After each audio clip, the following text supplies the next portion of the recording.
बेचैन? सम्राट दुर्योधन, पांडवों ने 12 वर्ष का वनवास और 1 वर्ष का अज्ञातवास पूर्ण किया है। अब उनका अनुरोध है कि तुम प्रतिज्ञा अनुसार उनको उनका राज्य वापस करो। पांडव? कौन पांडव? किस अधिकार से वे इंद्रप्रस्थ का राज वापस मांगते हैं? क्या तुम पांडवों को भूल गए? शकुनी के पासों से तुमने छल करके पांडवों के राज्य का हस्तगत किया। अब वही राज्य उन्हें वापस मिलना चाहिए दुर्योधन। आप भूल रहे हैं द्वारकाधीश? पिताजी मेरे बचपन में भूल से बंटवारा राज का करके सिंहासन का उत्तराधिकारी मैं बनना चाहा था, युधिष्ठिर नहीं। जब मुझे होश हुआ तो मैंने अपना अधिकार वापस कर लिया। गुरुराज, तुम भूलते हो राजा पांडु के बाद उनके ज्येष्ठ पुत्र युधिष्ठिर को ही हस्तिनापुर का सिंहासन मिलना चाहिए था। परंतु युधिष्ठिर की आयु कम थी, इसलिए राज्य की देख रेख पांडु के भाई तुम्हारे पिता श्री धृतराष्ट्र करने लगे। समय बीतता गया और बीतते समय के साथ साथ तुमने झगड़ा शुरू किया। तुम्हारे झगड़े को देखते हुए महाराज धृतराष्ट्र ने हस्तिनापुर का सिंहासन तुम्हें सौंप दिया और पांडवों को मिला खांडव का वनभाग। परंतु पांडवों ने अपने इस खांडव के वनभाग में अपने विक्रम से इंद्रप्रस्थ की रचना की। अब क्या वही राज्य उन्हें वापस नहीं मिलना चाहिए दुर्योधन? मैं पूछता हूँ कि हस्तिनापुर की गद्दी मुझे मिली क्यों? क्योंकि न्याय मेरे पक्ष में था। महाराज धृतराष्ट्र, अब आप ही बताइए कि कौन सत्य बोल रहा है, मैं या गुरुराज दुर्योधन? द्वारकाधीश सर्वथा सत्य कह रहे हैं पुत्र। बिल्कुल गलत। श्री कृष्ण तो पांडवों का पक्ष लेते हैं। तुम झूठ बोलते हो दुर्योधन। याद नहीं वो समय जब तुम और अर्जुन एक साथ एक समय मेरे पास भावी युद्ध की सहायता मांगने आए थे? तुम्हारे कहने पर मैं तुम्हें यादवों की सेना दे चुका हूँ, क्योंकि तुमने मुझे निशस्त्र समझ के मेरा कोई उपयोग नहीं समझा, इसलिए अर्जुन ने मुझे अपने पक्ष में ले लिया। अगर मैं पांडवों का पक्ष लेता तो तुम्हें यादवों की आदि सेना तभी ले लेता। मैं युद्ध किए बिना सुई की नोक के बराबर जमीन पांडवों को नहीं दूंगा, ये मेरा निश्चय है। तुम्हारा निश्चय गलत है दुर्योधन। मैं जानता हूं कि तुम्हें मंत्रणा देने वाला कौन है। कौन है?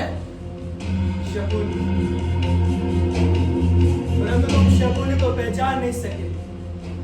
कुरुवंश में आग लगाकर यह आनंद उठाना चाहता है, समस्त कौरव और पांडव लड़कर नष्ट हो जाए, यही तो उसकी इच्छा है। श्री कृष्ण, मैं तो भगवती का भक्त हूँ, आप मुझ पर सारा दोष क्यों डाल रहे हैं?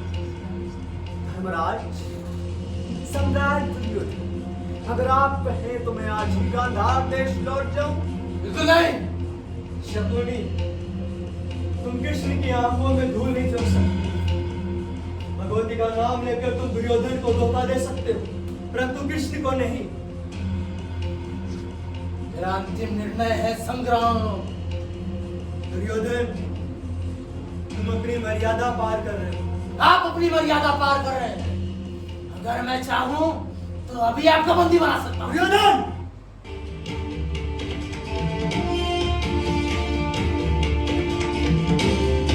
आज तक तेरी हर गलती को मैं समझकर क्षमा करता रहा कि तू भी बच्चा है, नादान है, अबोध और मूर्ख है। परंतु आज तूने साबित कर दिया कि तू बच्चा नहीं बल्कि एक कीर्तिमान दुराचारी और वो दम्भी मनुष्य है जो सत्ता के पद पर यह भूल गया कि तुझे मनुष्य बनाया किसने।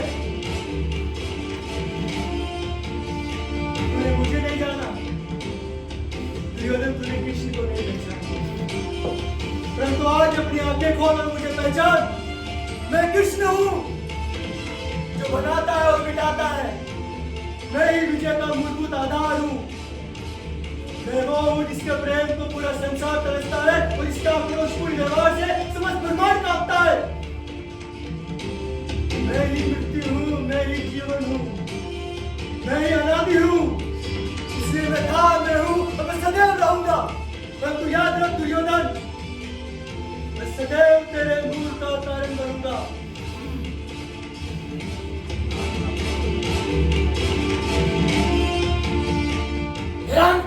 है संग्राम। सर्वनाश को निमंत्रण ना दो दुर्योधन। श्री कृष्ण हमारे हितैषी है, ये सदैव हमारे हित की सोचते हैं। इनसे विवाद ना करो, श्री कृष्ण का कहना मानो पुत्र। नहीं पिताजी, मेरा अंतिम निर्णय है संग्राम। मैं ये सब सहन नहीं कर सकता, कोई यहाँ से मुझे ले चलो।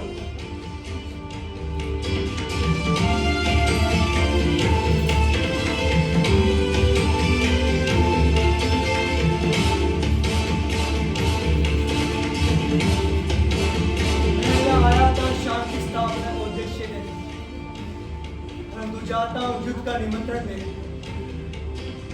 तो ठीक है दुर्योधन, आज से ठीक 7वें दिन अमावस्या होगी, उसी दिन युद्ध प्रारंभ होगा।